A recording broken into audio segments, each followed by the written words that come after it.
Endless rain, untold misery, and now a second strike by the storm named Harvey. After paralyzing Houston, the former hurricane is expected to circle back on southeast Texas and southwest Louisiana. This is what we know so far. 100,000 still without power, 17,000 seeking refuge in shelters, and 6,000 people have been rescued from flooded neighborhoods. The First Lady and U.S. President Trump surveying the magnitude of the devastation.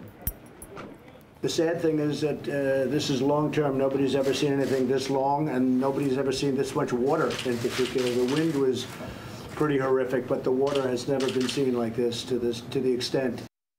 I just want to show you this. Just wait for the camera here to zoom in. And as it does, you'll see a little bit further right over here, 2 people stranded in the floodwaters waiting for rescue. It's almost impossible not to feel the emotion of these scenes, knowing that these moments that flicker between life and death are playing out again and again, as they have now for days. Take a closer look at this rescue.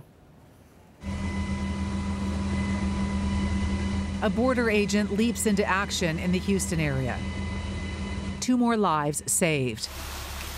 And this video just in from ABC News shows neighbors forming a human chain to rescue a pregnant neighbor who's in labor. The words used to describe this storm are by now, 4 days in, overused, unprecedented, monstrous, cataclysmic, catastrophic. The images of roads turned to rivers. This is unbelievable what we're seeing here. Gripping video of neighborhoods underwater. I'm trying to find the... As rescuers try to beat the clock before those homes are swallowed up by that water. There they are, there they are. Oh my goodness. We're coming to get you. Oh my goodness. We're coming to get you. From the ground to the air, those in need plucked to safety. Despite heroic rescue efforts that have seen volunteers turning out in high numbers with their own boats, not everyone has been saved. They were at their house and it started flooding. This man's mother, father, and 4 grandkids are feared dead after their van was swept away in the flooding. His brother, the only survivor. He said the van started spinning and Dad was telling him, hit it, you know, go. And he said, I can't, it's getting worse. And the weird thing was, he said when it started, went into the water, even when the water was coming in, Dad was laughing.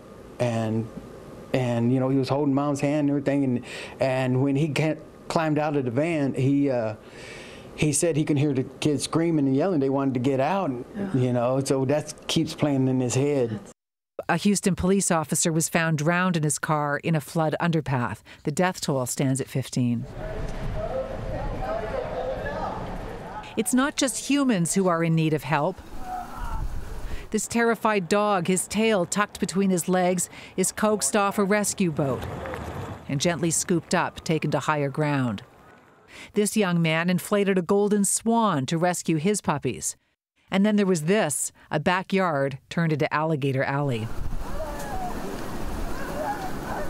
Shelters are running out of space for the tens of thousands of people now homeless in the Houston area. And televangelist Joel Osteen has buckled to intense social media criticism and has now announced he will be opening up his 16,000-seat megachurch in Houston to help those in need. I'm Avery Haines, City News.